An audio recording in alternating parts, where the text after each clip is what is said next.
Ada banyak spesies yang dirokok. Ada banyak spesies yang dirokok. Ada banyak spesies yang dirokok. Ada banyak spesies yang dirokok. Rekodkan. Coronet ni dia macam spine yang ada dekat atas. Coronet ni dia macam spine yang Coronet ni dia macam spine yang macam hippos bermaksud gerik pula. Assalamualaikum, saya Bob di sini. Salam intelijensia.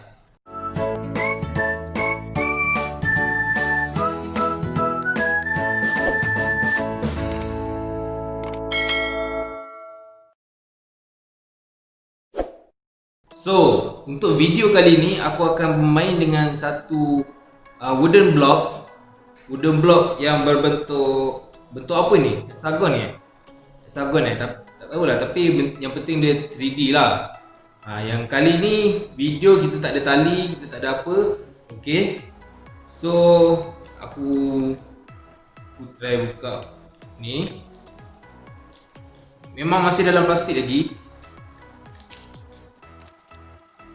So, untuk puzzle kali ni aku tak tahu sebenarnya nak main macam mana. Kenapa dia macam keras je ni? Tak ada apa-apa pun. Dia gam ke? Oh. Okey, aku rasa video kali ni, untuk puzzle kali ni aku kena buka benda ni, lepas tu mungkin pasang balik kan. Nampak? Aku dah keluarkan satu. Oh, okey. Tapi nanti lepas aku dah buka ni, maksudnya aku kena pasang balik kan. Aku takut aku lupa step dia. Ni tadi apa? Ni masuk. Ni tadi salah. Macam ni. Lepas tu masuk balik. Ketat lah benda ni. Salah. Ni sini salah. Sudah. Okey. So aku dah tahu dah video untuk kali ni macam mana cara main puzzle ni. Aku kena buka puzzle ni, lepas tu aku kena pasang balik. Macam itulah kot. First, second, third. Okey. Kejap. Video ni bukan tutorial penuh cara nak solving. Tapi video ni cuma reaction semata-mata. Kalau korang nak tengok video tutorial penuh, boleh tengok video yang satu lagi. Okey? Jom sambung. Okey, untuk video kali ni aku akan bercerita pasal kuda laut. Korang tahu kan kuda laut? So lepas ni korang tahulah kenapa aku nak cerita pasal kuda laut ni. So kuda laut ni, jenis dia kita panggil Hippocampus. Hippocampus ni berasal daripada bahasa Greek. Okey? Hippos bermaksud horse. Campos bermaksud sea monster. Dari situlah kita dapat yang nama Hippocampus. Hippocampus yang bermaksud horse sea monster. Kuda laut lah kalau orang Melayu panggil. Nak panggil apa lagi? Kuda laut lah. Okey, kuda laut ni habitat dia suka duduk dekat kawasan paya bakau, rumpai-rumpai laut ataupun kawasan terumbu karang. Tapi ada satu fakta yang menarik pasal kuda laut ni. Kalau korang yang pandai diving, korang akan sukar untuk lihat kuda laut ni dekat terumbu karang ke, dekat rumpai laut ke, dekat paya bakau ke. Korang memang susah untuk jumpa kuda laut ni. Sebab apa? Sebab diorang boleh ubah warna kulit diorang mengikut keadaan sekeliling. Kita panggil dia apa? Kita panggil dia camouflage. Banyak lagi fakta yang menarik pasal kuda laut ni. Contohnya macam coronet. Coronet ni korang boleh nampak dekat bahagian kepala kuda laut tu, dia ada satu spine. Spine ni yang bentuk dia macam, kita nampak macam kuda laut tu pakai crown. Okey? So itu kita panggil coronet. Apa yang menarik pasal coronet ni? Coronet ni dia berbeza-beza untuk setiap spesies. Malah untuk spesies yang sama pun dia tetap berbeza. Macam manusia ada fingerprint. Okey? Jadi coronet ni adalah fingerprint bagi kuda laut. Satu lagi fakta, kuda laut ni dia akan bunting. Pernah nampak tak kuda laut yang bunting? Yang bunting tu bukan betina, tapi yang bunting tu kuda laut jantan. Okey. So kuda laut ni sebenarnya dia spesies ikan. Dia bukannya kuda pun. Memang kita nampak bentuk dia kepala macam kuda, tapi dia sebenarnya ikan. Dia duduk dalam air. Sebab apa dia nampak bentuk macam tu? Sebab dari masa ke masa dia telah berevolusi bagi meningkatkan lagi cara dia untuk survive. Cara dia untuk mencari makan dan lari daripada predator. Walau bagaimanapun, tak ada pemangsa yang khusus bagi kuda laut ni. Sebab apa? Sebab kuda laut berada di kedudukan yang teratas dalam rantai makanan bagi haiwan di dasar laut. Senang cerita, kuda laut ni dia macam ikan hiu, ikan jerung. Dia mampu untuk mengawal ekosistem. Sebab apa aku cakap kuda laut ni mampu untuk mengawal ekosistem? Sebab diet pemakanan kuda laut ni, dia makan shrimp, anak udang, fry, anak ikan. Jadi jelas kuda laut ni sebenarnya carnivorous. Dia pemakan daging, sama seperti ikan hiu. Jadi apa yang akan terjadi jika kuda laut ini berkurangan ataupun pupus? Jelas sekali, shrimp, anak ikan yang lain dia akan mula bertambah. Sebab apa?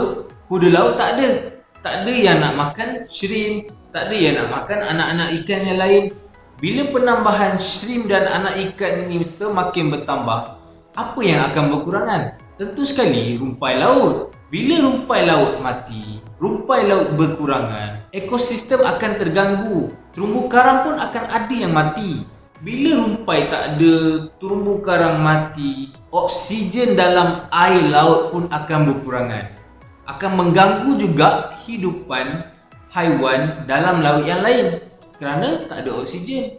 Sebab tu aku cakap, kuda laut ni dia sama macam ikan hiu, mampu untuk mengawal ekosistem. So sekarang korang boleh nampak tak? Korang boleh bayangkan tak kepentingan kuda laut ini dalam ekosistem air laut kita? Ada banyak spesies yang direkodkan dekat Malaysia ni. Ada 46 spesies yang telah direkodkan. Dekat Malaysia kita ada 12 spesies yang telah direkodkan. Paling banyak spesies, yang paling diverse, spesies kuda laut yang kita ada dekat Sabah. Sebab apa? Dekat Sabah ada 11 spesies, sampai ke semua 12 spesies yang ada dekat Malaysia.